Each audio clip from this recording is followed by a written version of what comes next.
The night sky over the Atacama Desert in Chile was clear and full of stars. At the ALMA Observatory, Dr. Sarah Chen yawned and stretched in her chair. It was another quiet night of watching the cosmos. She reached for her coffee mug, only to find it empty. Just as she was about to get up for a refill, a loud beep from her computer made her jump. Sarah's eyes widened as she looked at the screen. The Deep Space Monitoring System was showing something big. "This can't be right," she muttered, her fingers flying over the keyboard. But it was right. The system had picked up a massive object moving towards our solar system. No, not one object. Many objects. A fleet. Sarah's heart raced as she double-checked the data. There was no doubt about it. This was it. First contact. Real, alien contact. She picked up the red phone on her desk. The one they were told never to use unless it was a real emergency. Well, if this wasn't an emergency, she didn't know what was. "This is Dr. Chen at ALMA," she said, her voice shaking a little. "We have a code Omega. I repeat, code Omega." Within hours, the news spread like wildfire. Government officials from all over the world rushed to an emergency meeting at the United Nations in New York. The streets outside were chaos. People were scared, excited, and confused all at once. Inside the UN building, world leaders sat in a tense silence. The U.S. President, Jane Rodriguez, stood up to speak. "Ladies and gentlemen," she said, her voice firm, "we've prepared for this day for years. Ever since the Moscow incident of 2036, we knew we weren't alone. Now we face our greatest challenge yet." The room buzzed with whispers. Everyone remembered the Moscow incident. It was the day an alien scout ship had tried to invade Earth, but humanity had been ready.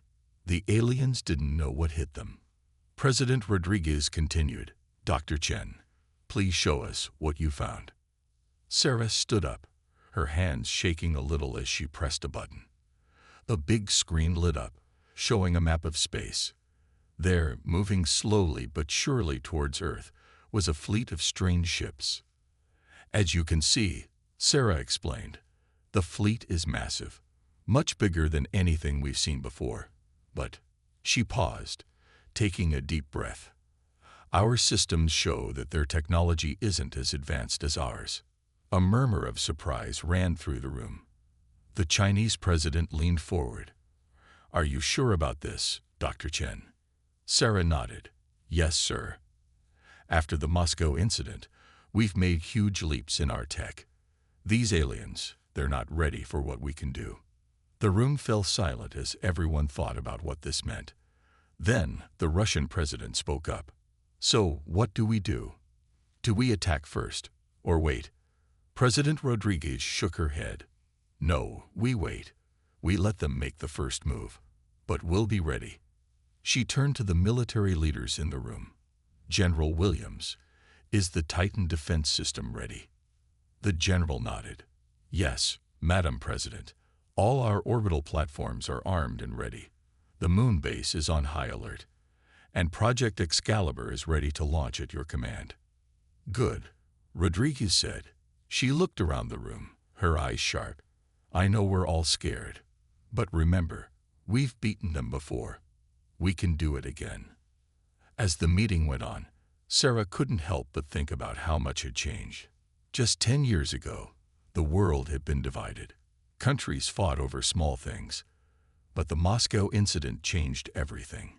Humanity united against a common threat. Now, as she looked at the leaders working together, she felt a spark of hope. Maybe, just maybe, they could face this new challenge and win. Outside, the sun was rising over New York. People were waking up to the news of the alien fleet. There was fear, yes, but there was also determination. Humans had faced big problems before. They'd survived ice ages, plagues, and even a small alien attack. They would survive this too. As Sarah left the UN building, she looked up at the sky. Somewhere up there, the aliens were coming. But Earth was ready. Humanity was ready. The greatest battle in human history was about to begin. 3 days had passed since the discovery of the alien fleet. The world was on edge. In every city, people looked up at the sky more often, wondering when the aliens would arrive. At the Global Defense Headquarters in Geneva, Dr. Sarah Chen sat with a team of the world's best scientists. They had been working nonstop, trying to decode the alien transmissions. The room was filled with the soft hum of computers and the smell of strong coffee. Suddenly, one of the computers started beeping loudly. A young scientist named Alex jumped up from his seat. "We've got it," he shouted. "We've decoded the message." Sarah rushed over to his screen. Her eyes widened as she read the alien words, now translated into English. "Get the president," she said, her voice shaking. "Now." Within minutes, the emergency video call system lit up. The faces of world leaders appeared on the large screens around the room. They all looked tired but alert. President Rodriguez spoke first. "Dr. Chen, what have you found?" Sarah took a deep breath. "Madam President, leaders of the world, we've decoded the alien message. It's not good news." She pressed a button, and the translated message appeared on everyone's screens. "Humans of Earth, your planet has been chosen for harvesting. Your resources will serve the greater good of the galactic empire. Resistance is futile. Surrender now, and some of you may be spared to serve as labor. Any attempt to fight back will result in the complete destruction of your species. You have 24 Earth hours to reply. Choose wisely." The room fell silent. The shock on everyone's faces was clear. Then, slowly, the silence turned into angry mutters. The Russian president slammed his fist on his desk. "Harvesting. Labor. Who do these aliens think they are?" The Chinese president nodded in agreement. "We will not bow to these threats. Earth is our home. We will defend it." President Rodriguez raised her hand for silence. "Dr. Chen, what can you tell us about this message? What have you learned about the aliens?" Sarah cleared her throat. "Well, the good news is that by decoding this message, we've learned a lot about their language and technology. It seems they're not as advanced as we feared. They don't know about our technological progress since the Moscow incident. They still think we're an easy target." A spark of hope appeared in President Rodriguez's eyes. "So, we have a chance." "More than a chance, Madam President," Sarah replied. "I believe we can win this." The next few hours were a blur of activity. Military leaders discussed strategy. Scientists worked on analyzing every bit of data from the alien transmission. World leaders prepared to address their nations. As the 24-hour deadline approached, humanity's response was ready. President Rodriguez stood before a global audience, her face on screens all over the world. Behind her stood leaders from every nation, a united front. "People of Earth," she began, her voice strong and clear. "Today, we face the greatest threat in human history. Alien invaders seek to conquer our world, to strip it of resources, to enslave us." She paused, looking directly into the camera. "But we will not surrender. We will not bow. Humanity has faced countless challenges throughout our history, and we have always emerged stronger. Today will be no different." The president's words rang out across the globe. In city squares, in living rooms, in shelters deep underground, people listened. They felt fear, yes, but also a growing sense of determination. To our would-be invaders, Rodriguez continued, her voice now cold and hard. "Know this. Earth is ready. We are not the easy prey you think we are. If you come in peace, we will welcome you. But if you come to conquer, you will fail. This is our home, and we will defend it with everything we have." As she finished speaking, a message was sent into space, aimed at the approaching alien fleet. It was humanity's answer, short and clear. "We choose to fight. Earth stands united. Come and see." Around the world, people held their breath. The aliens' 24-hour deadline had passed. Now, all they could do was wait. and prepare for the fight of their lives. The world held its breath. Humanity's defiant message had been sent to the alien fleet. Now, it was time to prepare for the fight of their lives. In the heart of the Rocky Mountains, deep underground, General Maria Vasquez stood in the control room of Earth's most secret military base. Screens covered the walls, showing live feeds from around the world. "Status report," she barked. A young lieutenant stepped forward. "Ma'am, Operation Ironclad is in full swing. All major cities have activated their shield systems. The moon base reports all weapons are hot and ready." General Vasquez nodded. She turned to another screen, showing a massive hangar. Inside, rows of sleek advanced fighter ships stood ready. These weren't ordinary planes. They were Earth's secret weapons, reverse-engineered from the alien ship from the Moscow incident. "And Project Excalibur?" she asked. "Ready for launch on your command, General," replied a scientist named Dr. Tanaka. "The fusion drives are primed. Our pilots are the best Earth has to offer." Meanwhile, in cities across the globe, another kind of preparation was underway. Millions of people were being moved to underground shelters. These weren't the cramped bunkers of old wars. Thanks to years of secret construction, they were vast underground cities, capable of housing and feeding millions for months. In New York, Sarah Chen watched as families filed into the entrance of Sub-York, the city beneath the city. Children clutched toys. Parents carried bags of essentials. There was fear in their eyes, but also determination. A small boy tugged at Sarah's lab coat. "Miss, are the aliens going to hurt us?" Sarah knelt down to his level. "Not if we can help it," she said with a smile. "We got some big surprises waiting for them." Back in the mountain base, General Vasquez received a call. It was President Rodriguez. "General, how are we looking?" The president asked, her face tight with worry. "Madam President, I won't lie. This will be the fight of our lives. But we're as ready as we'll ever be. Project Excalibur is our ace in the hole. The aliens won't know what hit them." President Rodriguez nodded. "Good. But remember, we're not just fighting for survival. We're fighting for our right to exist as free beings. We can't let Earth become just another conquered planet in their empire." As they spoke, on the far side of the moon, hidden from Earth and the approaching aliens, a secret base hummed with activity. Here, the heart of Project Excalibur waited, a fleet of ships unlike anything Earth had ever built before. Captain Zhou Li floated in zero gravity, checking her ship one last time. The Avenger was the pride of Earth's fleet, a marvel of human engineering and alien tech. She patted the control panel lovingly.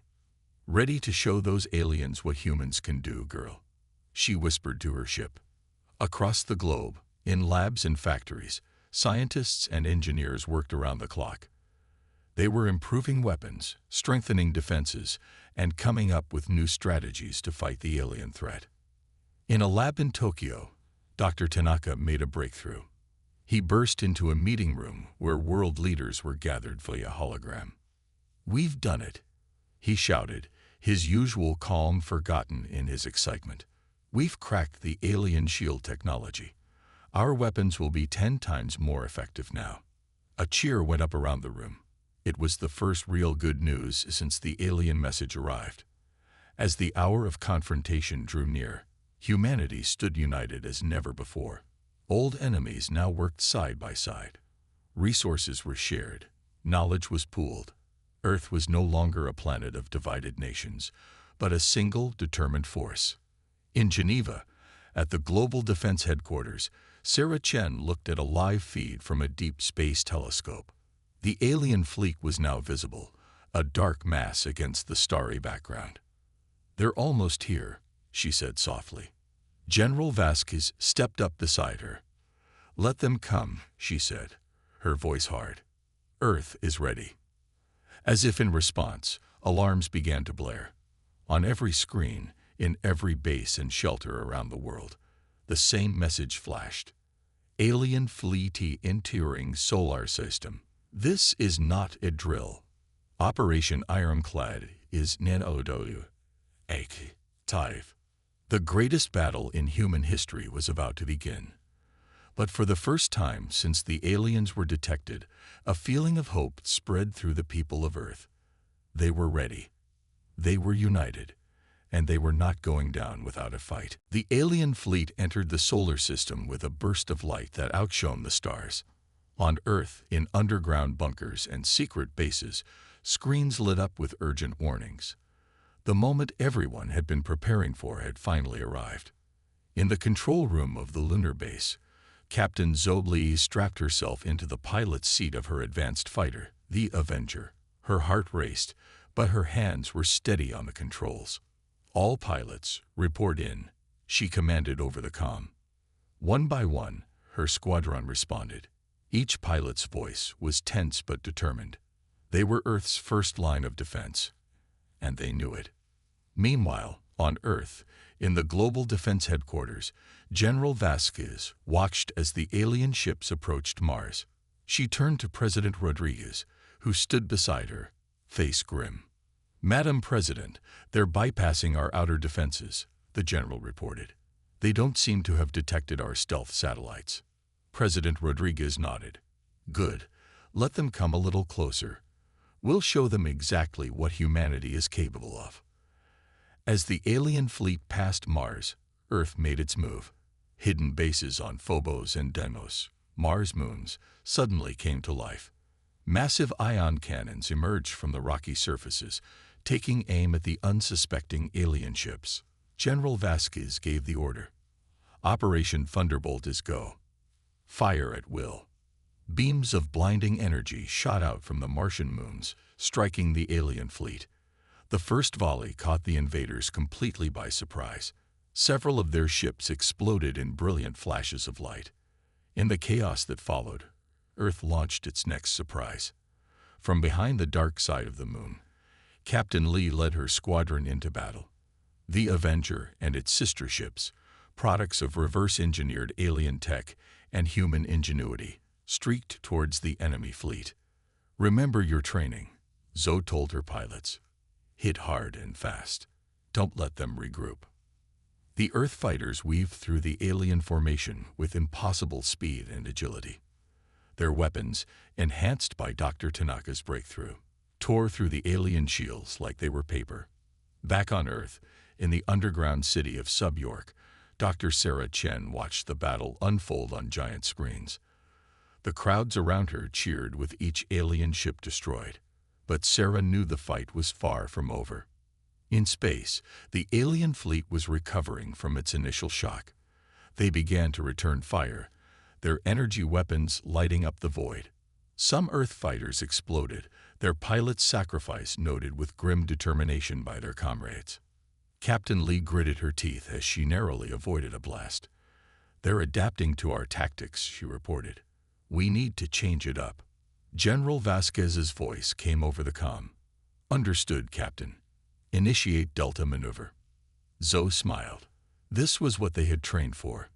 "You heard the general team. Delta maneuver now."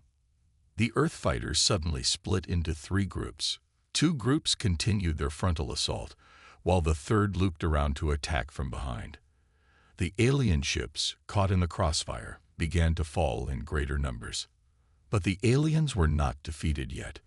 From the center of their fleet, a massive ship emerged. It dwarfed all others, its surface bristling with weapons. "Sir," a lieutenant called out in the Earth control room, "we're detecting a massive energy buildup in that large ship." General Vasquez's eyes widened. "It's a super weapon," she realized. "They're going to target Earth directly." President Rodriguez stepped forward. "This is it," she said, her voice steady. "Initiate Project Excalibur. Now." Deep in the asteroid belt, hidden among the space rocks, humanity's secret weapon waited. A station, built over years in complete secrecy, housed a weapon reverse-engineered from the alien ship that had crashed in Moscow years ago. As the alien superweapon charged up, the Excalibur station came to life. A beam of pure energy, more powerful than anything Earth had ever created, shot out across the solar system. It struck the alien superweapon just as it was about to fire. The resulting explosion was visible from Earth, a new star briefly flaring in the sky. For a moment, everything was silent. Then, cheers erupted in every bunker, every control room, every fighter cockpit. The alien fleet, its centerpiece destroyed, began to retreat. Captain Lee's voice crackled over the comm. "They're running. Should we pursue?" General Vasquez looked at President Rodriguez, who nodded. "Negative, Captain," the general replied. "Let them go. They've gotten our message loud and clear." As the alien ships fled the solar system, humanity collectively held its breath. They had won this battle, but everyone knew this was just the beginning. The celebration of humanity's first victory was short-lived. In the Global Defense Headquarters, General Vasquez and Dr. Sarah Chen studied the data from the battle. "They'll be back," Sarah said, her face grim. "And next time, they'll be ready for our tricks." General Vasquez nodded. "Then we need to take the fight to them. President Rodriguez is calling for a full counterattack." Across the solar system, humanity prepared for its boldest move yet. The lunar base buzzed with activity as Earth's advanced fleet, led by Captain Zhou Li's Avenger, prepared for launch. In orbit around Earth, massive ships took shape. These weren't fighters, but full-sized battle cruisers, built in secret over the past years. They incorporated the best of human engineering and reverse-engineered alien tech. Captain Lee stood in awe as she saw the fleet for the first time. "They're beautiful," she whispered. Admiral Jackson, the fleet commander, stepped up beside her. "And deadly," he added. "Each one can take on 10 alien ships. You'll be leading our fighter squadrons, Captain. Think you're up for it?" Zoe grinned.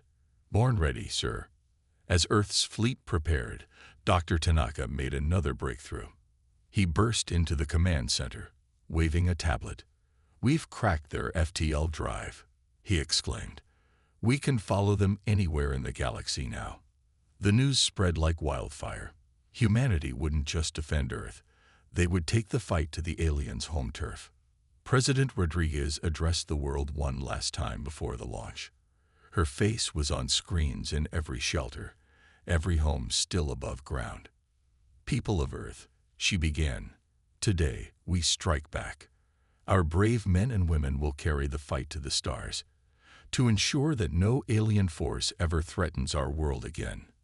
We go not as conquerors, but as defenders of our right to exist freely in this universe." As she spoke, the first of Earth's battle cruisers lifted off. Named Humanity's Hope, it led a fleet of 20 similar ships, accompanied by hundreds of fighters. In the lead fighter, Captain Lee took a deep breath. "All wings, report in," she commanded. One by one, her pilots responded. They were nervous, excited, determined. They were making history. Admiral Jackson's voice came over the comm. "All ships, prepare for FTL jump. Coordinates are locked on the alien fleet's retreat vector." There was a moment of tense silence. Then, with a flash of light that outshone the sun, Earth's fleet vanished into the depths of space. They reappeared in a distant star system, catching the alien fleet completely by surprise. The aliens had stopped to repair their ships, not expecting the humans to follow them across the galaxy. "All ships, engage," Admiral Jackson ordered. The space around an unknown gas giant lit up with weapon fire. Earth's battle cruisers unleashed devastating barrages, while fighters darted between larger ships, causing chaos in the alien ranks. Captain Lee barrel rolled her fighter, avoiding enemy fire. "Watch your 6, Blue 3. She called out, then blasted an alien ship that was targeting one of her squad. On the bridge of Humanity's Hope, Admiral Jackson watched the battle unfold. "Press the advantage," he commanded. "Don't let them regroup." The aliens fought back fiercely, but they were outmatched. Humanity's ships were faster, more agile, and packed a bigger punch. Hours passed, and slowly but surely, the tide turned in Earth's favor. As the last alien ship fell, a cheer went up across the human fleet. They had done it. They had defeated the alien armada on their own turf. But their victory was interrupted by an urgent message from Earth. Dr. Chen's face appeared on the comm screens, her expression a mix of excitement and fear. "Admiral, Captain, we've intercepted and decoded more alien transmissions," she said. "This fleet, it wasn't their main force. It was just a scouting party." A heavy silence fell over the fleet. If this was just a scouting party, what would their main force be like? Admiral Jackson's jaw set in a determined line. "Then we've sent them a message they won't forget. Humanity is not to be trifled with." Captain Lee nodded. "What's our next move, sir?" The Admiral looked out at the star-filled space around them. "We press on. We find their homeworld. And we make sure they never threaten Earth again." As humanity's hope and its fleet prepared for another jump, the crew knew that the real war was just beginning. But they were ready. Humanity had taken its first steps into the galactic stage, and they would not go quietly. The journey to the alien homeworld was long and fraught with danger. Earth's fleet, led by the mighty humanity's hope, pushed deeper into unknown space. They followed the trail left by the retreating alien forces, always alert for ambushes or traps. On the bridge of humanity's hope, Admiral Jackson stood with his hands clasped behind his back, staring out at the sea of stars. Captain Zhou Li floated next to him, her time in zero gravity making her movements graceful. "Any word from Earth, sir?" Zhou asked. The Admiral nodded. "Dr. Chen and her team have been busy. They've decoded more of the alien language and culture from the data we've gathered. It's interesting." Before he could elaborate, alarms blared across the ship. "Sir," a lieutenant called out, "we're picking up a massive energy signature ahead. It must be their homeworld." The fleet dropped out of FTL, and there it was, a massive planet surrounded by a complex network of space stations and defense platforms. It was a formidable sight, but humanity had come too far to turn back now. "All ships, battle stations," Admiral Jackson ordered, "but hold your fire. We're not here to start a war." Captain Lee looked at him in surprise. "Sir." The Admiral's face was grim but determined. "We're here to end one before it begins." As Earth's fleet approached, the alien defenses came to life. Weapons powered up, and a swarm of ships rose from the planet's surface. The human fleet tensed, ready for battle. But instead of opening fire, Admiral Jackson opened a channel. "This is Admiral Jackson of Earth's Defense Fleet. We come with a message for your leaders." There was a long, tense silence. Then, surprisingly, a response came. The alien language was harsh and guttural, but thanks to Dr. Chen's work, the ship's computer translated. "Speak your message, Earthlings, but know that your destruction is inevitable." Admiral Jackson took a deep breath. This was the moment everything had led to. He began to speak, his words broadcast not just to the alien leaders, but to every ship in both fleets. "People of the Galactic Empire," he said, his voice strong and clear, "we come to you today not as conquerors, but as defenders. You sought to invade our world, to strip it of resources, to enslave our people. You thought us weak, primitive, easy prey." He paused, letting his words sink in. "You were wrong." On screens throughout both fleets, images began to play. They showed Earth's history, cave paintings, pyramids, great walls, and towers. Then, scenes of war and destruction, followed by images of healing, of people coming together. "Humanity has faced countless challenges throughout our history," Jackson continued. "We've fought each other, we've faced disasters, we've stared extinction in the face time and time again. And every single time, we've emerged stronger." The images change, showing Earth's rapid technological advancement. The first computers, the first space flights, and then the reversed engineered alien tech that had allowed them to come so far. "We are not the easy target you thought we were. We are humanity. We are survivors, innovators, defenders. We do not seek war, but we will not shy away from it. We do not seek to conquer, but we will not be conquered. The Admiral's voice grew hard. Let this be our final warning to you, and to any other force in this galaxy that might threaten our home. Earth is not defenseless. Humanity is not weak. If you come in peace, you will find no better friends. But if you come seeking war— He gestured, and Earth's fleet moved into an attack formation, weapons ready. You will find no worse enemy. There was a long, heavy silence as his words hung in the void of space. Both fleets waited, weapons hot, for the response that would determine the future of both species. Finally, the alien response came. We underestimated you, humans. Perhaps there is much we could learn from each other. We request a diplomatic envoy to discuss. Peace.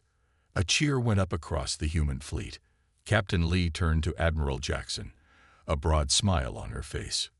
We did it, sir. We really did it. The Admiral nodded, allowing himself a small smile. We've made our stand. Now the real work begins. As the diplomats were prepared and the fleet stood down, Admiral Jackson knew that this was more than just a victory for Earth. It was the dawn of a new era. Humanity had taken its place among the stars, not just as survivors, but as a force to be reckoned with. The message was clear. Humanity was ready, humanity was strong, and humanity was here to stay. 5 years had passed since the day humanity stood its ground against the alien empire. Earth had changed in ways no one could have imagined. The planet was no longer just a blue marble floating in space, but a shining beacon of interstellar diplomacy and technological advancement. In New York, now a sprawling metropolis that stretched into the sky, Dr. Sarah Chen stood on the balcony of the newly built Galactic Embassy. Below her, humans mingled with various alien species, their chatter a mix of Earth languages and extraterrestrial dialects. Quite a view, isn't it? A familiar voice said behind her. Sarah turned to see Captain, now Admiral, Zhou Li approaching. The years had added a few lines to Zhou's face, but her eyes still held the same determination. It's incredible, Sarah replied. Sometimes I still can't believe how far we've come. Their conversation was interrupted by a soft chime. A holographic display appeared, showing the face of President Rodriguez. Ladies, she greeted them. It's time. In orbit above Earth, the space station Unity hung like a sparkling jewel. It was here, in a grand chamber with a view of Earth below and the stars above, that the Galactic Council was gathering for its annual meeting. Representatives from a dozen alien races sat around a circular table. Some were humanoid, others wildly different in appearance. At the head of the table sat Admiral Jackson, now Earth's representative to the Council. Friends, allies, Jackson began, his voice carrying the weight of humanity's journey. 5 years ago, we stood on the brink of war. Today, we sit together as partners in peace. Murmurs of agreement rippled through the chamber. An alien delegate, with shimmering blue skin and 4 arms, spoke up. Earth's warning was heard across the galaxy. Your strength and wisdom have ushered in a new era of cooperation. Back on Earth, in the underground city of Sub-York, now a thriving center of human-alien cultural exchange, General Vasquez led a tour for a group of alien military officials. And this, she said, gesturing to a massive holographic display, is our planetary defense grid, a combination of human ingenuity and technology shared by our allies. One of the aliens, a towering insectoid creature, clicked its mandibles in appreciation. Impressive. It would give even the most aggressive empire pause. Vasquez nodded. That's the idea. Peace through strength and mutual respect. Meanwhile, on Mars, a joint human-alien colony was celebrating its 2nd anniversary. Dr. Tanaka, leading a team of multi-species scientists, was about to activate a terraforming device that would begin the long process of making the red planet habitable. As the machine hummed to life, Tanaka couldn't help but smile. From reverse engineering alien tech to reshaping planets alongside them, he mused. We've come a long way. But not all was perfect in this new galactic age. In the outer reaches of the solar system, on a remote space station, a group of humans and aliens worked tirelessly. They monitored deep space, always vigilant for new threats. "Got something," a young analyst called out. An unknown signature approaching from the galactic core. Her superior, an alien with crystalline skin, leaned in to look. "Alert Earth. Quietly. Let's not cause a panic. But be prepared," the analyst finished. "Just in case." As the alert was sent, a new ship rose from Earth's surface. The Cosmic Voyager, humanity's first true long-range exploration vessel, prepared for its maiden voyage. Its mission: to explore the unknown reaches of the galaxy, to seek out new life and new civilizations. On its bridge stood Captain Maria Vasquez, General Vasquez's daughter. She looked out at the stars, her heart full of excitement and a touch of apprehension. "Captain," her first officer said, "we're ready for launch." Maria nodded. "Send the message to Earth Control. The Cosmic Voyager is go for launch." As the ship broke free from Earth's gravity, Maria thought about the journey that had brought humanity to this point. From a species on the brink of alien invasion to a respected member of a galactic community. From defenders of a single planet to explorers of the cosmos. The unknown signature approaching from the galactic core might be a new threat, or it might be a new opportunity for friendship. Whatever it was, humanity was ready. They had faced the stars and found not just challenges, but wonders. They had issued their warning to the galaxy, and in doing so, had found their place in it. As the Cosmic Voyager engaged its FTL drive, Captain Vasquez gave the order that echoed humanity's new spirit. "Let's see what's out there." With a flash of light, the ship disappeared into the vastness of space, carrying with it the hopes, dreams, and indomitable spirit of humanity. The next chapter of Earth's cosmic story had begun.